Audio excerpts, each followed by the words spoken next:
Hello, everyone. Welcome to Dev Diaries. I'm Nuclear, and today we have a very special guest with us, Sam Glassenberg, who is the creator of a brand new mobile game just came out last week, all about managing type 1 diabetes. And instead of Emily today, we've got Josh Larson with us, who is the director of Breakthrough T1D Play. So, very special interviewer here today with us. We'll be chatting with Sam all about his game and the development of such a really I don't even know how to how to even explain how I feel about the creation of this as someone who was diagnosed over 20 years ago, like having such a phenomenal piece of technology. Hand things off to Josh and Sam and get started.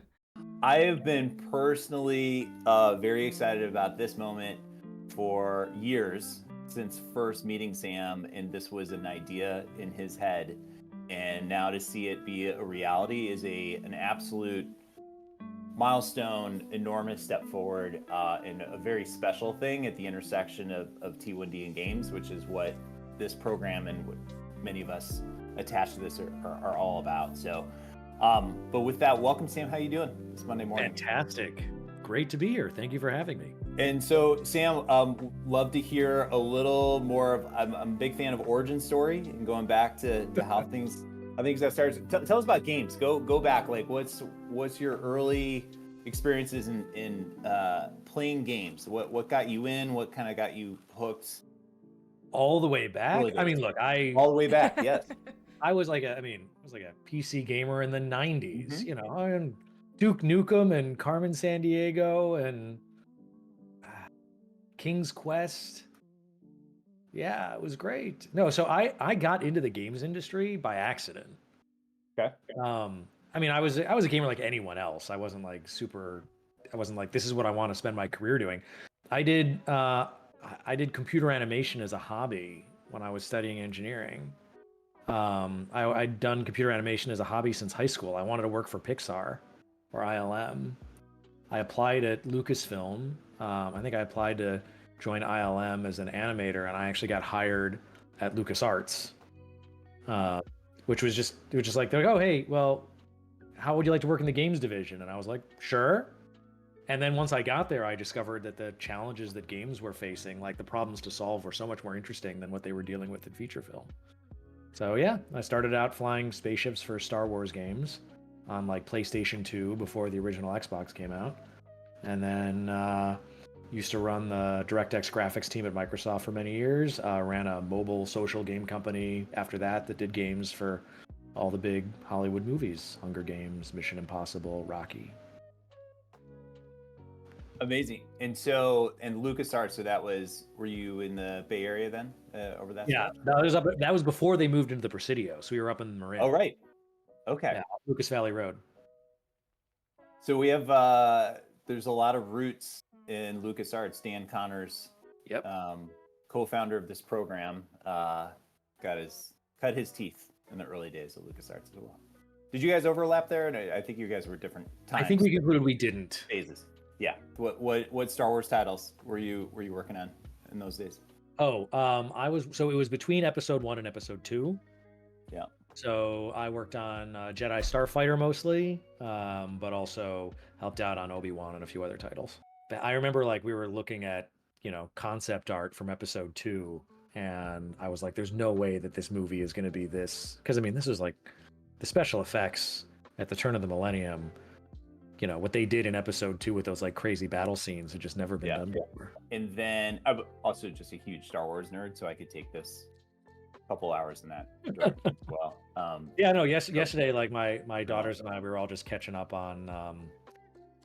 We've never watched all the seasons of Clone Wars, so we just sat down and like caught up on like 5 episodes. And Clone Wars is cool too because it gets dark, right? And like some deep themes in the later seasons, right? Oh yeah, it starts getting very. You just watch the animation quality get substantially better, and the story gets substantially darker. Yeah, oh, it's fantastic. Okay, so you were working on big IP and games. You were working with Lucas, Microsoft, kind of some titans in entertainment. And then what got you pointed in the direction of healthcare and the formation of Level X? Right. So right now I run a company called Level X. We make video games for doctors. I've been doing this for 10 years, and this was totally by accident. Essentially, my impactful career in the video games industry has made me the disgrace of my family because I come from a long line of doctors. From my grandfather on down, my parents, everybody's doctors. I'm the idiot who didn't go to medical school. It's funny, in 2006, I accepted a technical Emmy on behalf of my team at Microsoft for pushing the cutting edge of video game graphics. And I called home to be like, hey, Mom and Dad, I'm accepting an Emmy. And my dad, who's an anesthesiologist, like without skipping a beat, goes, Sam, that's very nice, but in this family, we only recognize Nobel Prizes. He goes, you're not yet 30 years old. Stop wasting your time in video games and go to med school. This is the world I came from. So in 2012, he gave up and he said, all right, Sam, you're too old to go to med school. Put all this gaming nonsense to good use.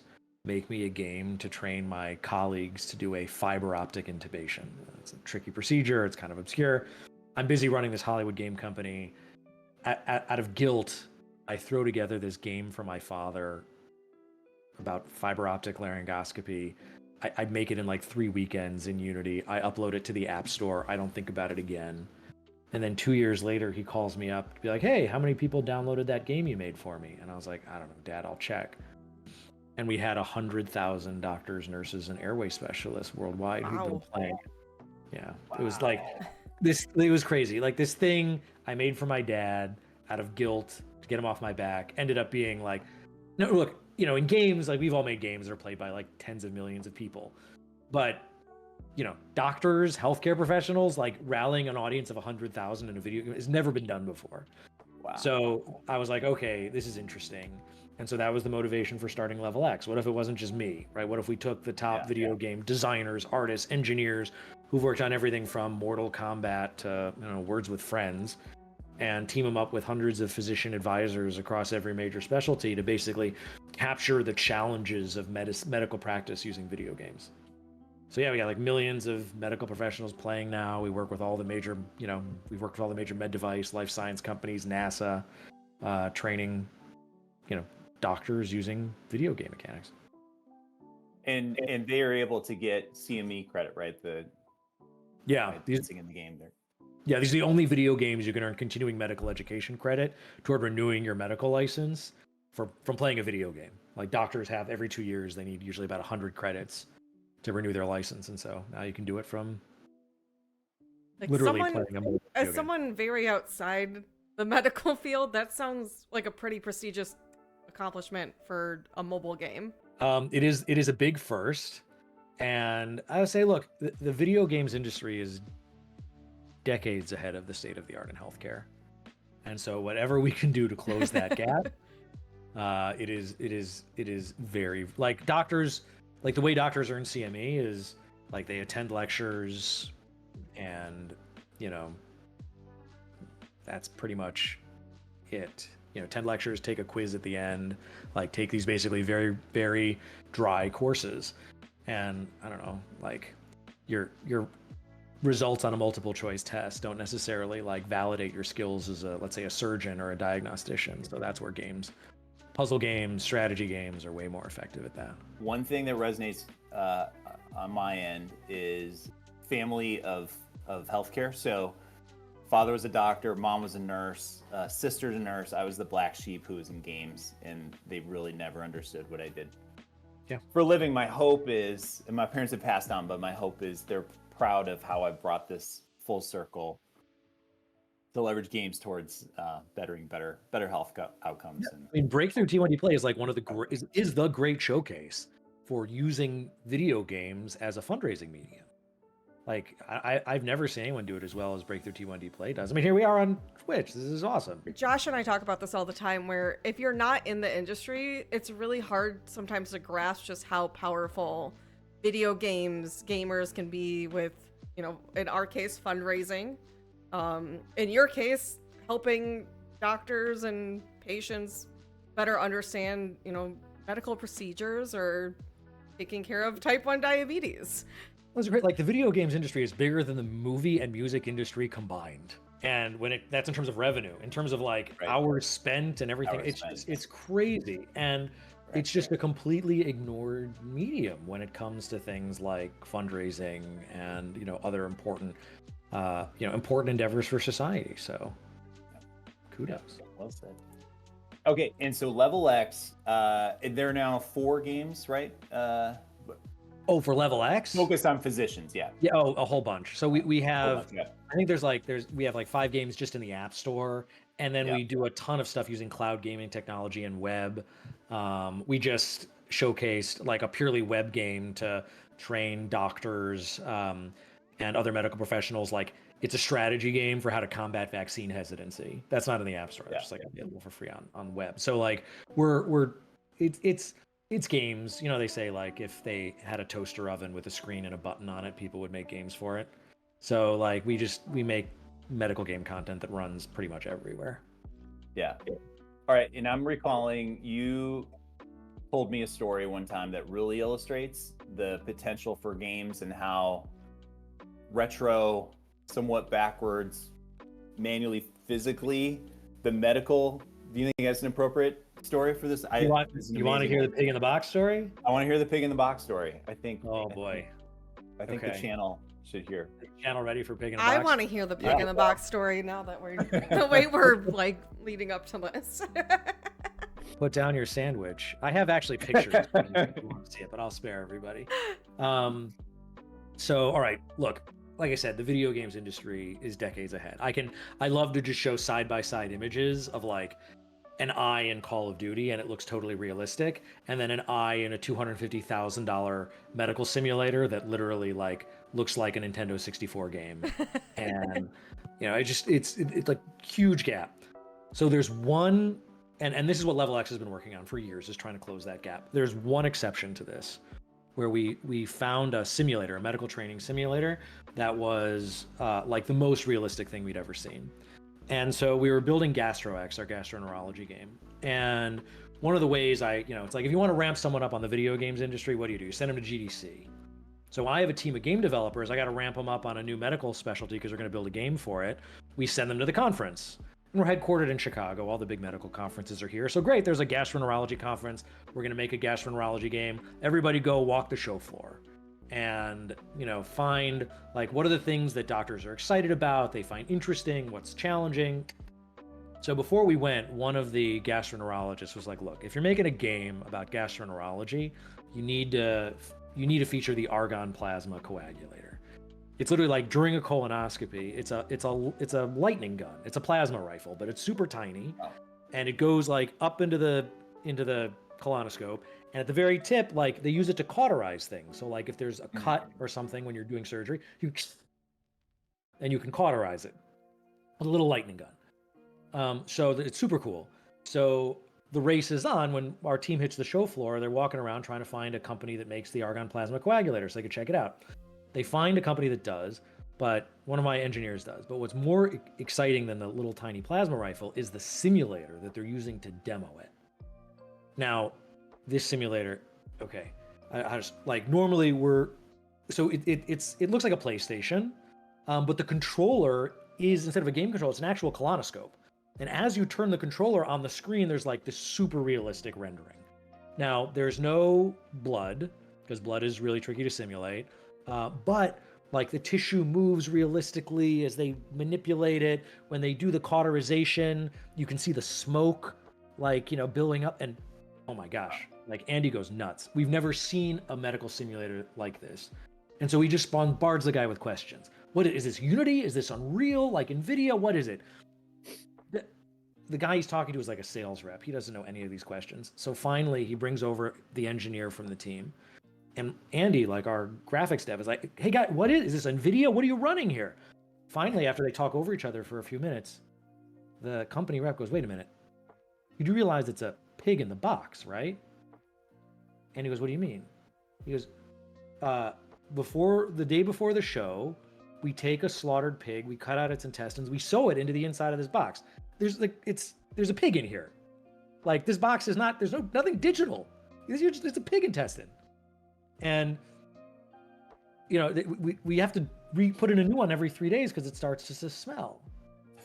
And this is when the game developer, like, we have this arc of like level X stories because we have lots of stories like this. Where the game developer realizes like the cutting edge of medical education. And it's like, it starts with this like haha moment, like haha, there's a pig in the box. I can't believe it. That's silly. And it's like, we're in the video games industry. We solved that problem 10 years ago. What are you doing?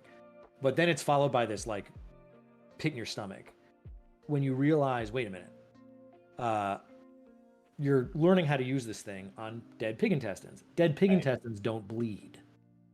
So the first time you ever actually use the argon plasma coagulator on the ceiling, you're doing surgery, all of a sudden there's a bleed, a meter inside the body. What are you going to, like, the first time you do it on a bleed, it's going to be on a live human being. And that's the point where the video game developer goes, ooh, wait a minute. The game we're making is actually really important, and making sure we get the fluid simulation right is really important, because the alternative is doctors train on live patients. Thank you for sharing. Yeah. Yes, humorous, and then also like, yeah, a little scary, but then also this theme of trial and error in a realistic simulation, right? Before you're trying it out on live patients. I don't want to get ahead of ourselves, but that's type 1 diabetes, the same thing. Right? Like what do they give you on, what did they give us our first weekend in the hospital after my daughter was diagnosed? It's like one sheet of paper with like scratched out carb ratios. Like, that's what they give you. They give you a pig in the box. Yeah. Yes. Yeah, and that was I believe I saw the picture of that sheet you have it on the level 1 website for the game. That sheet of paper was kind of was it a big inspiration for this game, or your experience going through that onboarding? Yes, oh yeah, that was for level 1. Level 1. So remember, I'm running a company that makes games for doctors. We don't do anything for patients.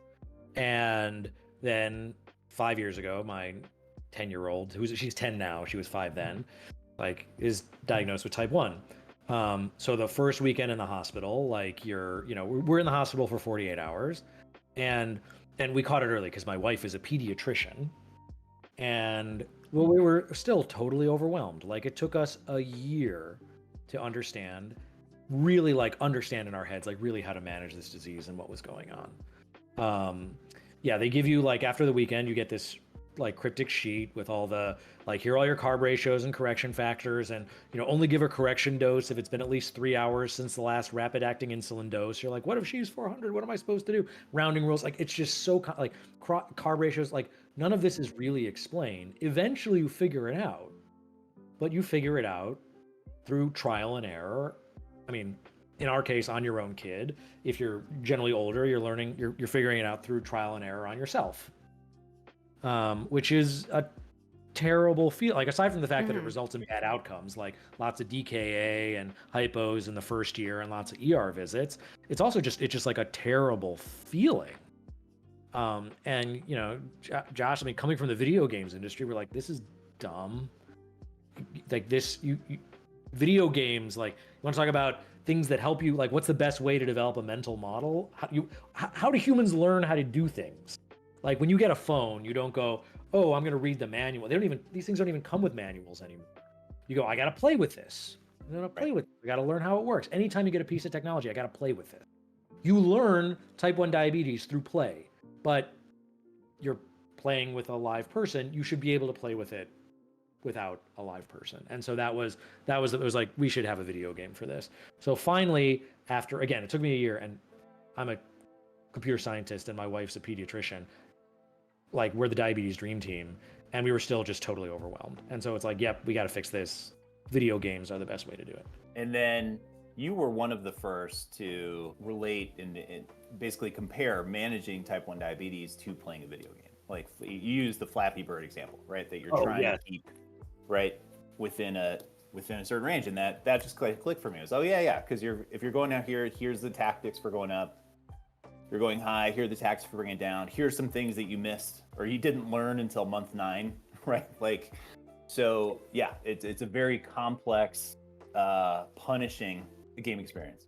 Well, the other thing also is, I wrote this blog that I ended up, I basically wrote a diary, because you don't sleep much during those first 6 months. You don't really remember. So I'm like, I got to remember this. I wrote it down. And the angle, what I discovered was, because coming from game design, there are all these rules.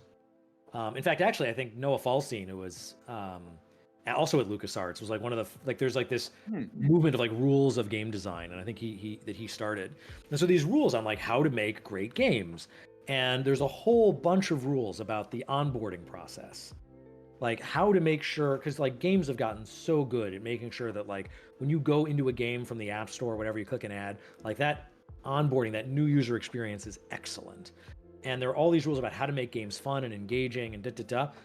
Type 1 diabetes literally takes every single one of those rules and flips it upside down to make it the most like punishing, frustrating experience possible.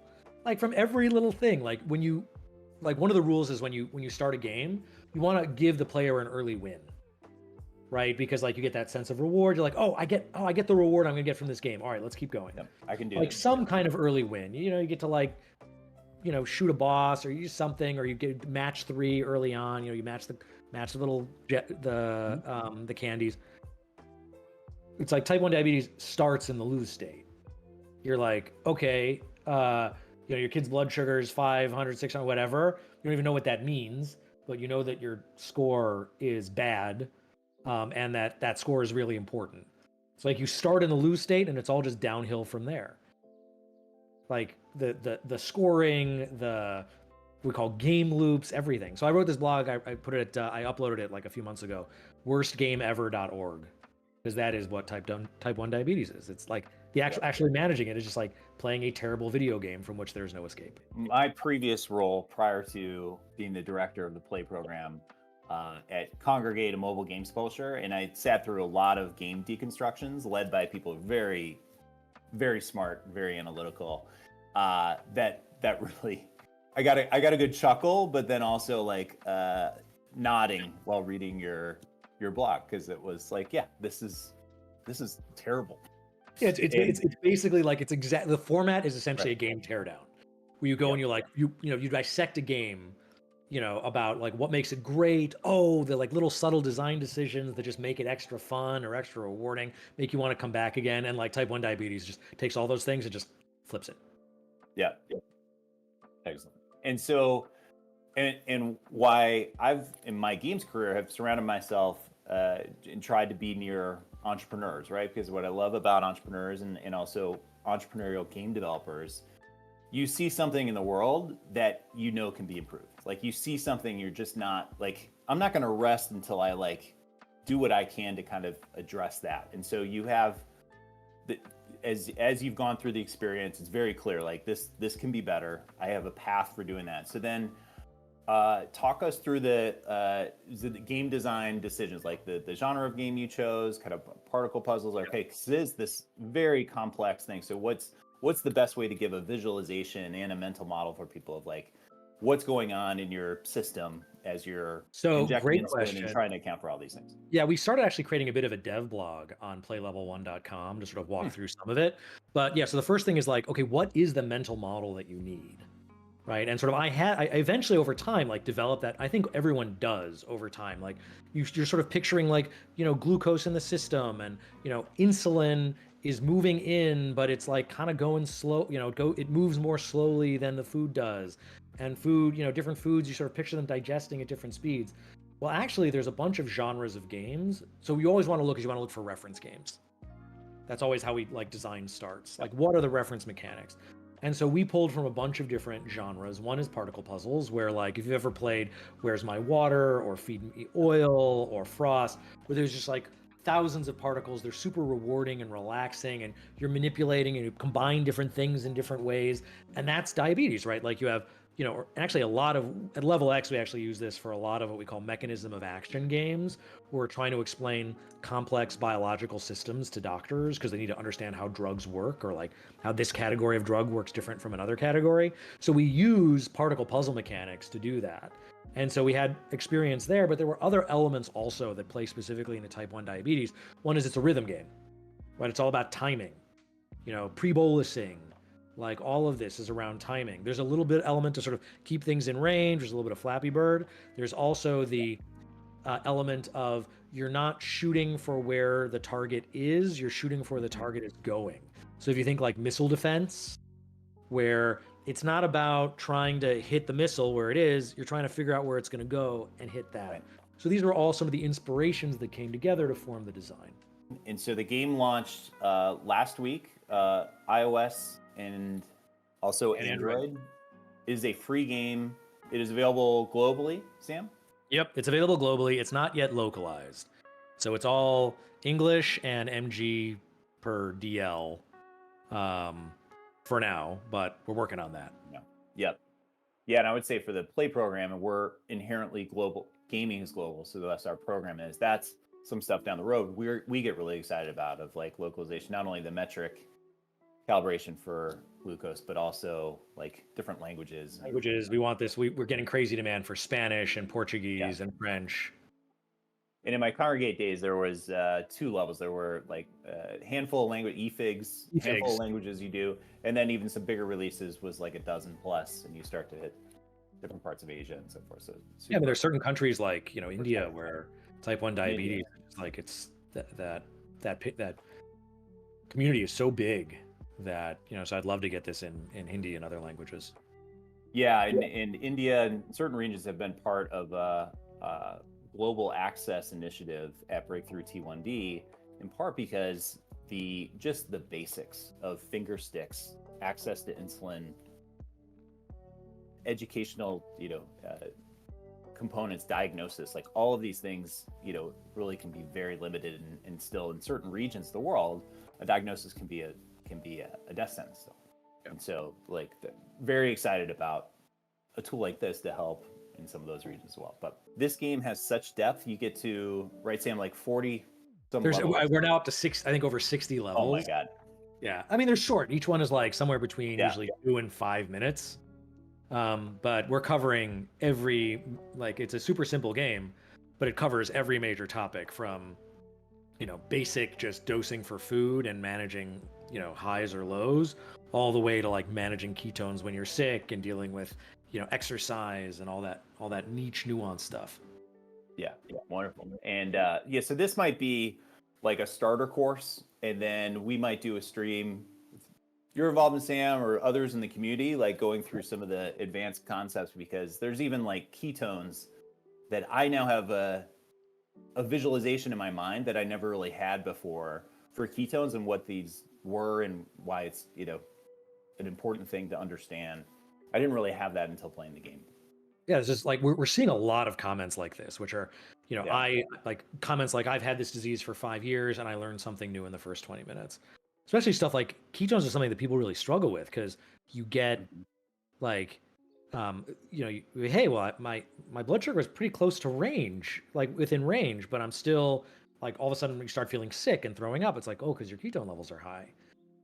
So understanding how to manage that and why you want to keep insulin in your system and keep sugar going in is really important. And that you literally learn that in the game. We don't even add a mechanic for that. You're still using the same. Well, anyway, we'll play the game. So I haven't played any of. I was going to play this beforehand, but thought it'd be nice to kind of go through the tutorial and kind of show people what the basics of the game is about. So we got here the basics. You've got this. Diabetes can seem overwhelming at first. Carb ratios, pre-bolus, ISF. Don't worry. Play this game for an hour and you'll get to know all of it. Play some more and you'll master diabetes. We have lots of these, like encouraging. Put yourself back. It's always important to put yourself in the head of somebody who's just learning to deal with this, especially like a lot of what we've been thinking about is people who are just newly diagnosed or parents. You're super stressed. Yes. And you're being bombarded with like very deep medical stuff and math and and it's super intimidating. And you're hearing things like hypoglycemia and hyperglycemia and comas and emergency rooms, and you got this. The one other layer I'll add to that too is not only all of that, but my daughter, your daughter going in, no one likes injections. And all of a sudden in the early days, you have to learn old school how to do this, which is finger pricks and insulin injections. So you're now poking your child 20 plus times. And so the fact that you also want to minimize inherently the number of times that you're doing that, but that's not necessarily the best thing for success in managing the disease. So there's a lot happening for somebody who's newly diagnosed or someone who is as a caregiver. So many things you need to balance. We'll start exploring it. So yeah, you've got the nurse. Go ahead. With diabetes, our body can't process glucose correctly. Those white sugary dots are the glucose molecule. The more glucose in our bloodstream, the higher our blood sugar. Our goal is to keep our blood sugar within a safe range. In this game, the range is 70 to 180. Your doctor might pick a slightly different range for you. Right now, there's too much glucose in our bloodstream. The graph on the top of the screen shows that our blood sugar is 320. Let's lower it by injecting 2 units of insulin. This is how we turn the dial on the insulin pen to choose a dose. Now try it yourself. Tap and drag right to turn the dial on the insulin pen to 2 units. You got this, Nukes. Whew! All right. No, you missed. Oh, I missed. Yeah. It's insulin pen. You got to be precise. There you go. There we go. There we go. Nice. Our cells need insulin to take in glucose and convert it to energy. In this game, insulin makes the cells glow and absorb the glucose. This lowers our blood sugar. Insulin takes time to start working. It arrives slowly through our blood vessels, then faster, and then tapers off over 5 to 6 hours. Let's fast forward to see. To practice, I raised our blood sugar to 270. Let's inject 15 units of insulin to lower our blood sugar to 1.5. Ooh, that would be, right, yeah.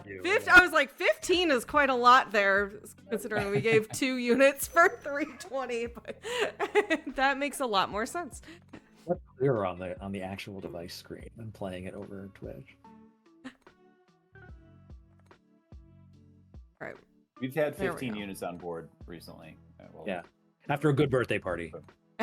Birthday party, and also growth spurt in the teenage years. Yeah, there's a lot going on.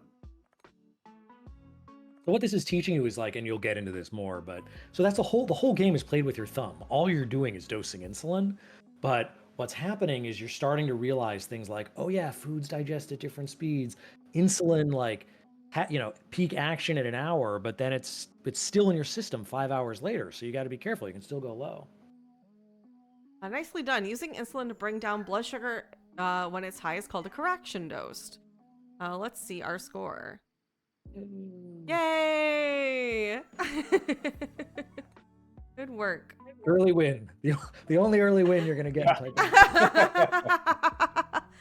We know this game was designed by parents and kids who've been through this and remember how hard it is in the beginning. It gets better. Trust us. Body breaks down carbohydrates from food into glucose molecules. Later on, we'll learn how to calculate how to dose insulin based on the food's carbohydrate content. For now, the blue label on the food shows how much insulin to dose for each food item. Dose the amount shown.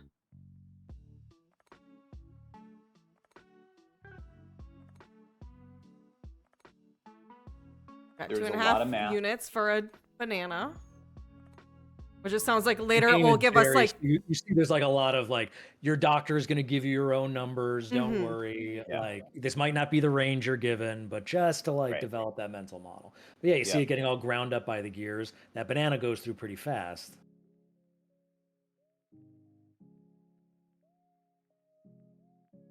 Now you're up.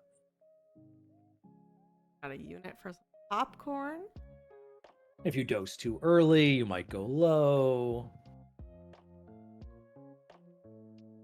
So what we're able to do is we're able to just like introduce all these concepts one by one. So first there's food, pre-bolusing, carb ratios. Then we get into like, when you're at level 40, you've got like your ISF and carb ratios changing throughout the day, like foods dropping in, you might be exercising, like it starts getting really intense.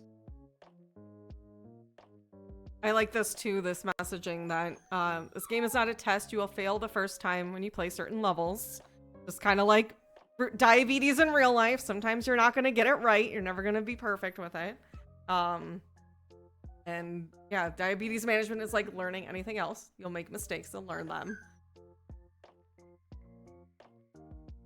You'll notice that in time, the game moves much faster than in real life. There's also a lot more food. This way you can play through all sorts of situations and do it in minutes instead of weeks. On that note, let's practice.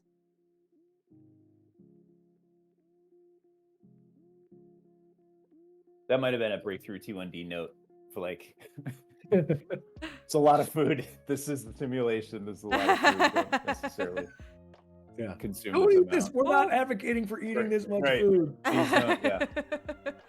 But to the birthday party example, Sam, you will have times of like popcorn, pizza, ice cream, cake, and why do they also serve juice at those parties? Really? The kids need juice? No idea.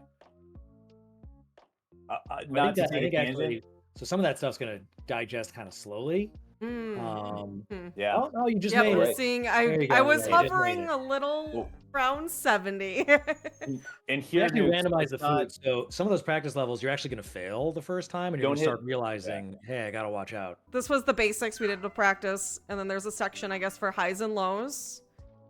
The bolus, carb ratio, sneaky snack, and this goes on. Oh, T1D and exercise. That's an in-depth thing that I didn't even recognize would be in this game. Is, you know, because I was thinking, yeah, I guess my impression was, you know, we're really basing on food and like carb ratios, but you go a lot more in depth into like there's a lot of things that affect blood sugar and dosing that, you know, you might not realize as a new patient or being a caregiver. Yeah, those levels are cool. Like what happens is, you know how you see the cells, like once the insulin activates them, they suck in the glucose. So in exercise, what's happening is when you're exercising, that sucking force becomes way stronger. So you just watch the cells going like, "Arr," and they're like sucking in glucose way more aggressively, which is sort of how to think about exercise. Yeah. And so you've got to, like, you'll notice in those levels, we haven't unlocked the juice box yet. But the only other button in the game is if you go low, you have a certain number of juice boxes in each level that you can use that pours in like 10 grams of fast acting carbs that just, you know, sort of pour through the gears. And so you end up using that a lot in the exercise levels. We can keep scrolling. Yeah, keep going. Yeah, just like show off. We have sick days, which that's where we kind of talked earlier about dealing with ketones and learning about ketones there. Mastering the basics. Fast food. Quite a lot. Yeah. And then we've got a bunch of challenges that show up at the end where you really just keep making it harder and harder. Yeah, we could do that first, like correcting highs level if you Correcting want. highs. And then managing lows, because then you'll get to unlock the juice box. Failure is good. We designed this game to be hard. So you can make those mistakes here and learn from them instead of having to learn from making those mistakes in real life.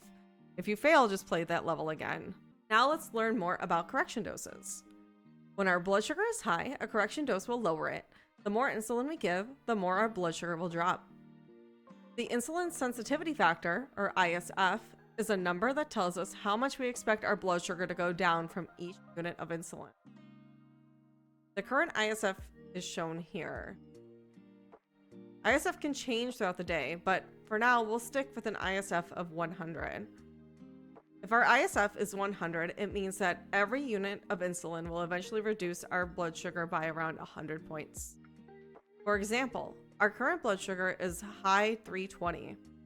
To bring that blood sugar in range to 120, we need to lower it by 200 points.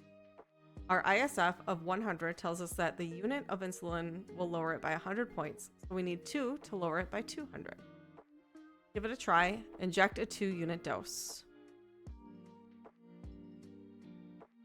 Let's fast forward to see where our blood sugar eventually goes. Yeah, you can tap. I know we're talking through it, but now when people play it, they can just tap through that real fast because they'll have seen it already narrated. Yes. by Moose.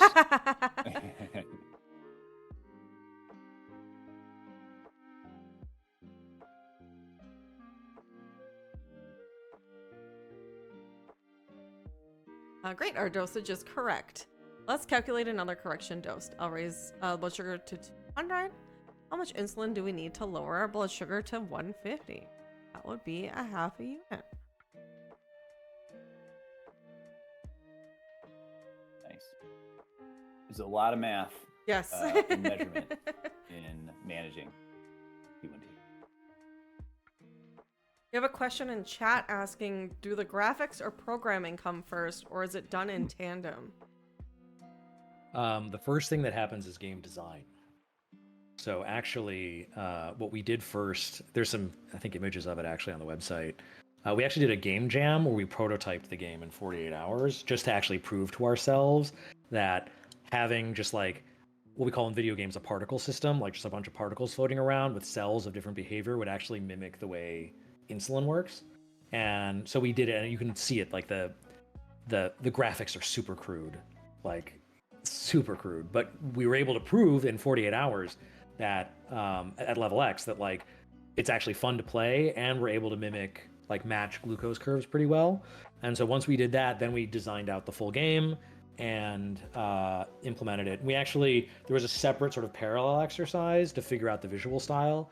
We tested a bunch of different ones. This is the one that was the most popular because it's casual and friendly and, you know, fun for all ages. Kind of like, I don't want to say Candy Crush, but that sort of light casual look. And one thing we just saw, we just skipped over real quick, but you noticed on that level, we weren't in range the whole time. And that's like a really important thing. You can 3-star any level without being in range the whole time. Because it's like the last thing we want is people to think, like in diabetes, a lot of people get obsessed with perfection, which is impossible. You are never going to be in range the entire time. Not possible. Don't try to achieve that.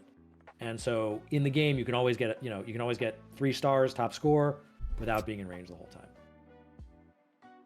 I also want to point out too, have a comment. I know we've obviously the focus has been on type 1 diabetes, but have a comment in chat even saying I have type 2 and want this game to help me understand better the food and exercise interaction, because this learning by trial stinks. Yeah, that I think that, yeah, as you were saying too, like there is obviously type 2 and type 1 are different, but there are overlaps. Yeah, digestion rates of different foods. Mm-hmm. Managing lows. And again, the nice reminders here, you don't need to remember everything. You can always come back and replay any level. Brush up on the topic. Look, our blood sugar is 250 and the graph line indicates that we're high. You'll notice there's already some insulin in our system. Let's see what happens when we add more. Select and inject 1 unit. The game says it's an excessive dose. Let's fast forward and see what happened.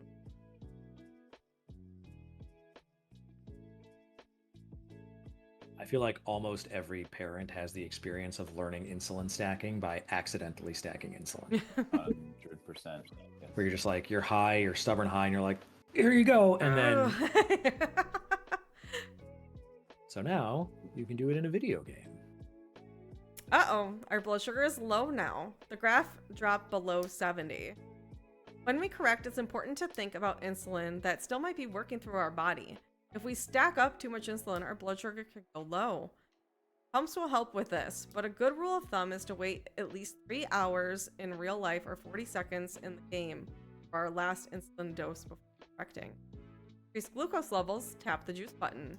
Sugary drinks make our way into the bloodstream quickly.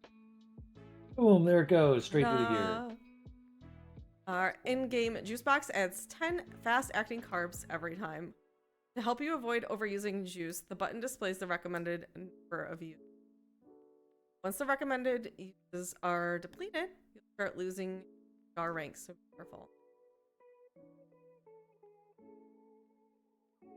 So now the entire game interface, you know. It's all you're doing the entire game, all 60 levels, whether it's, you know, managing ketones, whatever, you're doing it like insulin and then once in a while, juice.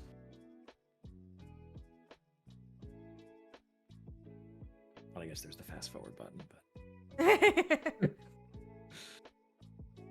But one hand, one thumb.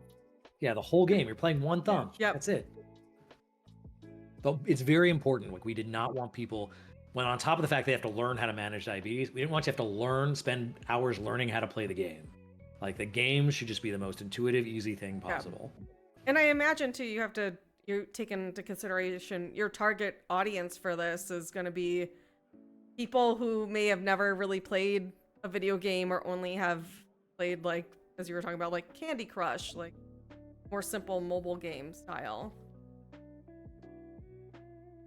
So a lot of times we'll have people ask like, oh, could you add this feature or that feature? And I was like, it's very important that we make sure, like, we remember that our audience is like newly diagnosed. They're already being bombarded. It's what we call in like neuroscience, like cognitive load. How do we make sure we're not adding to cognitive load? We're reducing it.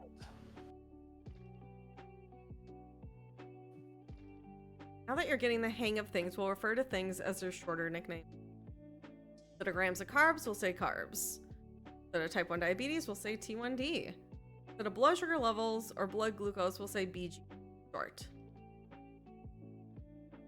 So I think now you're in there's a few practice levels, and then we start introducing, I think next is probably carb ratios, changing ISF. I don't remember. And Sam, Nukes is a world-class speedrunner, so I can already see her gears turning on how to blaze through the levels in a future instances as quickly as possible. Hi. So you're gonna just ride that fast forward button? Is that the? Yep. It would be nice to have a fast forward button on real life insulin sometimes. Yeah. Yeah. Did we want to keep going on these levels or jump around to another section? Oh, let's jump around. Yeah. I'm realizing that maybe you're... Hit quit, and then you'll go to the main menu. Okay. Yeah, we're getting comments in chat about how, like, the accessibility of this game seems very nice too. Yeah, so pre-bolus timing is the, and then so first it teaches you like how to time your pre-boluses, and then it goes into, all right, how do we do carb ratio? As you've seen, we need to dose insulin to cover all the carbs in the food we eat.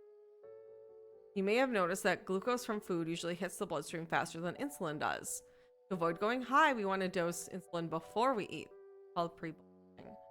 If we don't dose early enough, our blood sugar will spike. The general rule is to inject insulin 10 to 15 minutes before eating. Use this triangle as a guide for the ideal injection time. This is when the rhythm game comes Yeah. When you see the food, calculate the dose and release it before the meal passes through the green arrow. Feel free to dose for multiple foods at once. And not to nerd out on a tangent, but this is why nothing beats the pancreas, the beta cells in the pancreas, Oh yeah. for an eventual cure, because that insulin's going straight into the bloodstream as opposed to an injection or an insulin pump. It's going through the epidermal and like eventually moving in. And the other thing you start realizing is when you start playing the game, you're focused on those molecules and, you know, all the cool swirling and everything. As you get to later levels, what you realize is that doesn't matter.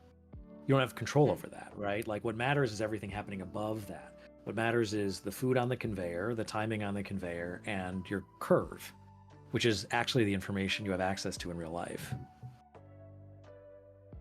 Now we're introducing... Yeah. I was wondering where, because I was like, obviously, in real life, foods do not have a label of, oh, this is how many units this is. We, as diabetics or caretakers of diabetics, have to look at carbs on the package. So first we need to know the carbohydrate content of the food. This is measured by grams of carbohydrates. We'll just say carbs going forward. So this snack has 5 grams of carbohydrates. It has 5 carbs. The number in this pointy label shows us a number of carbs with a G in grams. Important to remember that we only care about the number of grams of carbs in this food, not the total weight. This apple might weigh 140 grams, has 23 carbs. I know this is like super obvious to us. I know, like I'm reading through it. Yeah. Every teacher has gotten this. Like every teacher and camp counselor gets this wrong the first time. And I think, yeah, it's good that it breaks it down, because the kind of the main purpose of your game here is for people who, you know, we're veterans at this, but people who are newly diagnosed or you've talked about giving this to babysitters to play through before they watch your daughter who's type 1 diabetic. Grandparents, maybe. Camp counselors, Mhm. teachers, school nurses, even like pediatricians. Like people are just not, pediatricians and anesthesiologists are actually not familiar with the day-to-day management of this disease. Mhm. Yep. Parents of kids who the kid's gonna sleep over at. Like, Yes. Yeah. only through level 6. So you understand like the basics of, you understand just the basics of corrections, for example. For this we need something called carb ratio. The carb ratio tells the number of carbs covered by 1 unit of insulin. Like ISF, carb ratio is different for different people at different times of the day. And I like that clarification too, because that's definitely a complex bit that you might not know unless you're, living this life every day. Right. The last thing we want is people to come out of this and be like, "Oh, the game told me that I should dose this many units for an apple." It's like, no. No. Yep. For now, let's assume the carb ratio of 10. That means each unit of insulin will cover 10 carbs. To calculate the dose, divide the number of carbs by the carb ratio. That's why we started with 10, because dividing by 10 is easier. For example, this apple contains 23 grams of carbs. Dividing the carb ratio of 10 gives half. That means that 2.5 units of insulin will cover the carbohydrates.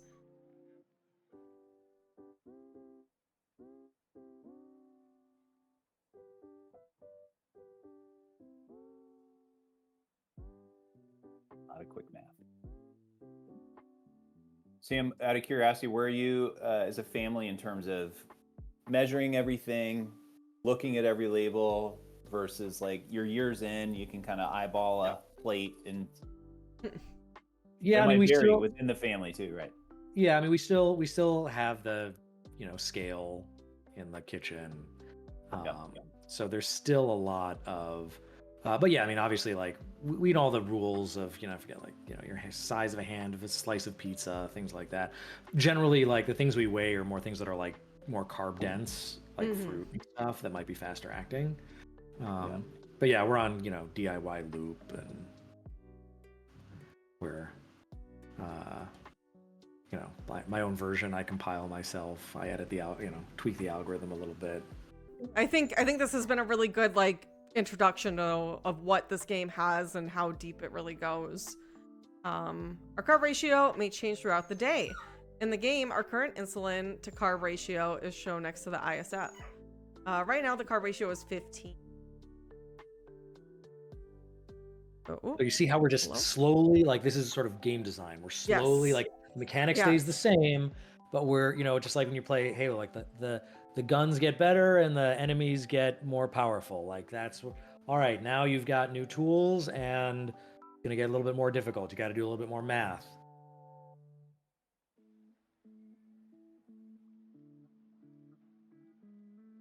Yeah, I'm very, as someone who, again, like I've gone through the ringer. I've had T1D for over 20 years. Like, as you said in the beginning, people really like the reactions to this is, I'm getting emotional because I'm like, I wish I had this as a kid. I wish my parents had this, but I'm really glad that now this is a tool available to those who are newly diagnosed and caretakers of those with type 1 diabetes. This is, you've put together a really great tool, honestly, and the building blocks, I think, do a really wonderful job of teaching the complexities here. Yeah, this was, I remember, like, we've been, it's been in beta for a while, and the feedback we started getting on the beta was like, why haven't you released this yet? We need this. Like, I need this for my, endocrinologist. Like, I need this for my patients. Like, what? Yes. People are getting diagnosed, and they're like, we're still giving them the sheets. Please, what are you doing? Yeah, and I'll say I was fortunate to get into the beta sometime maybe several months ago, and I had launched a lot of games and some really big games with IP, award-winning games at Congregate Mobile, and I was like, Sam, the polish on this game, like, it's ready to go. Yeah. Like, so all launch games that are not at this level of polish. Right. So the polish and just the interaction, the progression of the game was great. Breakthrough T1D spent some time with the presentation of the medical information and ensuring, as you're talking about, some really broad audiences, ensuring that this is accurate, consistent, and Sam and team were great and worked through feedback, and so it's just a fantastic product. There's so much depth here.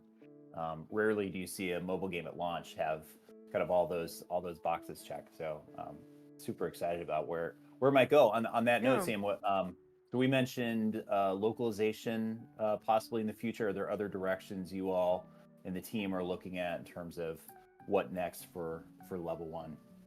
I mean, we keep getting interest in more additional topics, pumps, closed loop systems, anything where you need to sort of understand how it works. Maybe you want to play with it before you make the investment of putting it on, we know what's involved in like moving to a pump and all the learning and everything involved. Maybe let you actually play with it beforehand. And we're also eager to get feedback from the community. So, please reach out, let us know. Hey, would be really helpful if it had this feature or this food or, illustrated this technique. Let us know. And like Josh said, Breakthrough T1D, their footprint on here is, goes well beyond the logo. Like they've given us a lot of feedback on versions of the beta. We've modified features. We've actually, we've taken some stuff out. We've made adjustments based on, feedback from their medical staff to make sure that this is relevant for the broadest possible audience.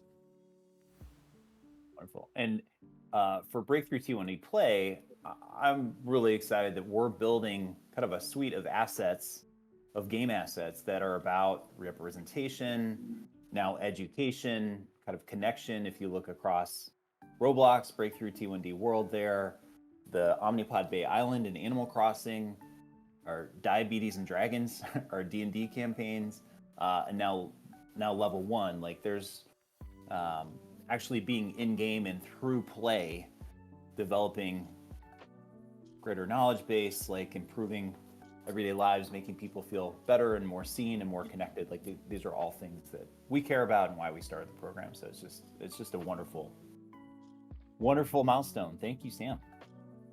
Thank you for having me. I think this is all just a great, what you're doing in terms of like fundraising and all these efforts in Roblox, it's groundbreaking stuff, demonstrating the benefits of games for fundraising, raise awareness. I look at level 1 as I think one of the best showcases for using games to help people understand a complex concept, how to manage a disease. And so just let's keep up the good work and keep on creating showcases and keep making lives better for patients and caregivers at T1D.